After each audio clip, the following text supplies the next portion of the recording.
Before I start, you know, the terms sustainability and appropriate technology have already come up several times today. And I thought that it's worth taking some time just to think about these. I won't spend much time because my colleagues have already talked about both of them quite a bit. But my concern was, in putting them up here, that these terms, by so much overuse, have been watered down to the point where, you know, when I look at this, I think these are words that you use to write in proposals to get the donors to give you money. They don't really mean anything, but you have to include them in your proposals, or else you're not going to get any money. So it's important that we, if we're going to use them, that we back up and actually mean something when we say them. And we'll start with the terminology of sustainability, which, you know, in its most basic form, sustainability just means we can keep doing this over and over and it won't kill us. And I think that's a very bad criteria for trying to implement technologies or any type of election system, is that, well, at least it won't kill us or it won't do too much damage, but we could tolerate it for a long time. That's sustainable. There was, this morning, a number of other criteria given for sustainability, so I'm going to jump over that and not get into mine, other than to just say that I would encourage that sustainability ought to have some type of positive criteria as well.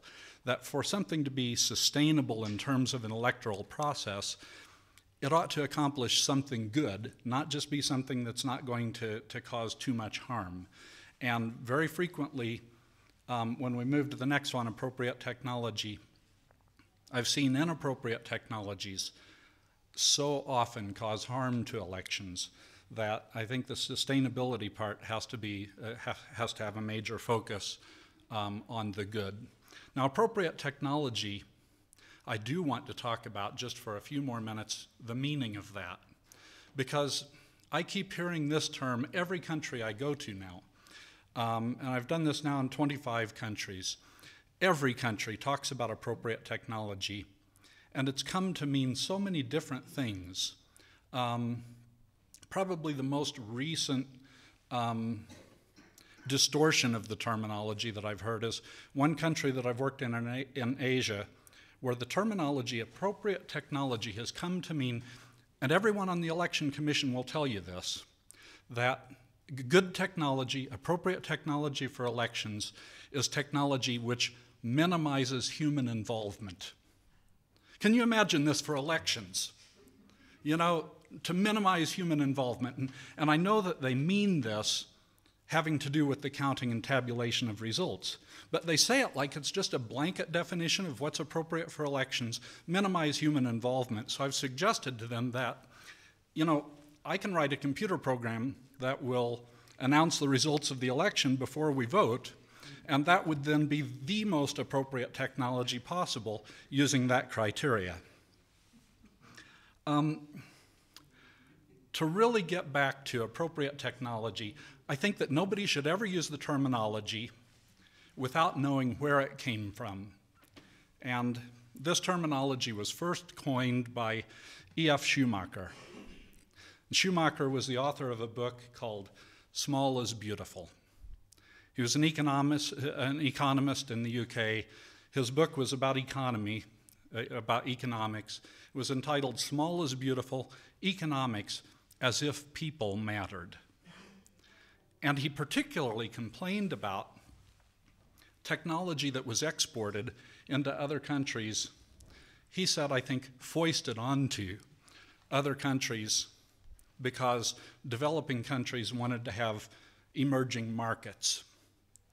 And his biggest example was in agriculture, where developing countries and industrialized nations came in and encouraged less developed countries to overhaul their agriculture, so that if we have an area with 1,000 farmers, each farming 1 acre each, you know, we could bring in some huge industrial equipment, tractors and combines. We could give one person the capability of farming those 1,000 acres. And so we encouraged it in the name of efficiency. And this was considered at the time somehow an advance. And Schumacher says that we should never do these kinds of things without raising the question of, you know, what happened to those 1,000 people who used to be farming this? Somehow our huge advance created havoc within the country and economic havoc on a large number of people. So appropriate technology in very many cases is not, as Alan was talking about this morning, the cutting edge technology in very many cases is not the appropriate technology to use. We'll get into what are the criteria for appropriate technology for elections. And actually, I wrote this down, and then I saw Alan's list this morning. Alan has a big, long list of things, and I thought I should real quick change mine and keep up with his, but I would encourage you to take his list and apply them, because anything that I look at and say, what are the criteria for determining if an electoral process is appropriate, you can apply that to appropriate technology for elections. Is it accessible? If I can't explain in a few sentences to 80% of the population how this system works and how it will protect their vote, then I don't think it's appropriate technology for elections. If it comes down to me saying, yeah, but it's really complicated, I can't explain it to you, but trust me, I can't get away with that in any other aspect of electoral process. Why should I get away with it with technology? If I can't explain it to the voters, it's not appropriate. Next is secure. This has to do with security from loss of information, from tampering, a number of different, from loss either through carelessness or natural disaster. So every process in elections, including technology, has to be secure. It has to be accountable.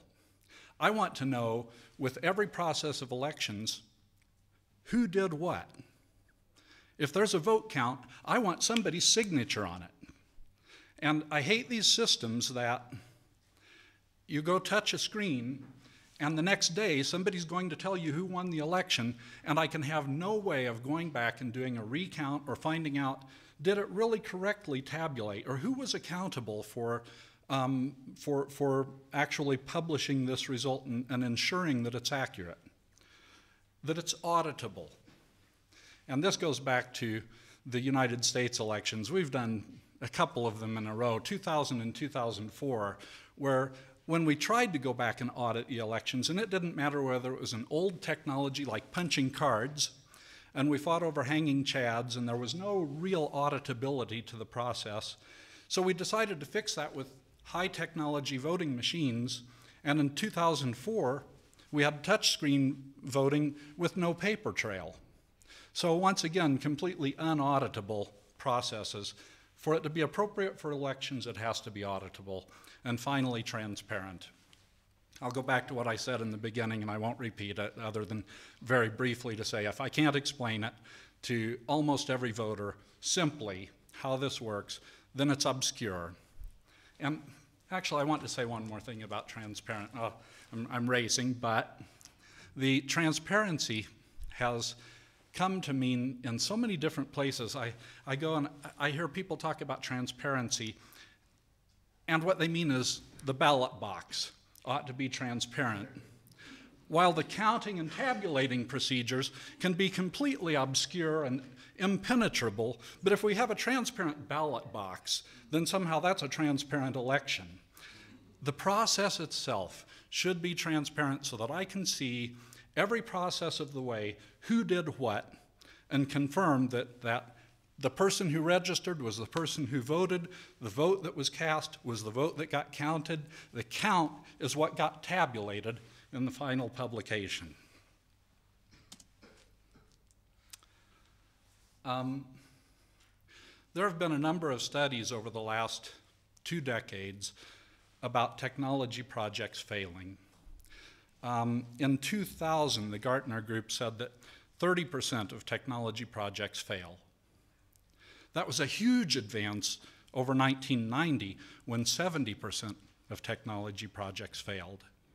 Now, Gartner Group went on to say that of those 70% that succeeded, 60% of those cost more than double what was projected. So I would question their criteria for success. If it cost me twice as much, if I went and bought a new car and you told me how much it costs, and then in the end it cost twice as much, I wouldn't call that a successful transaction. But in any case, they at least worked, even if they cost twice as much.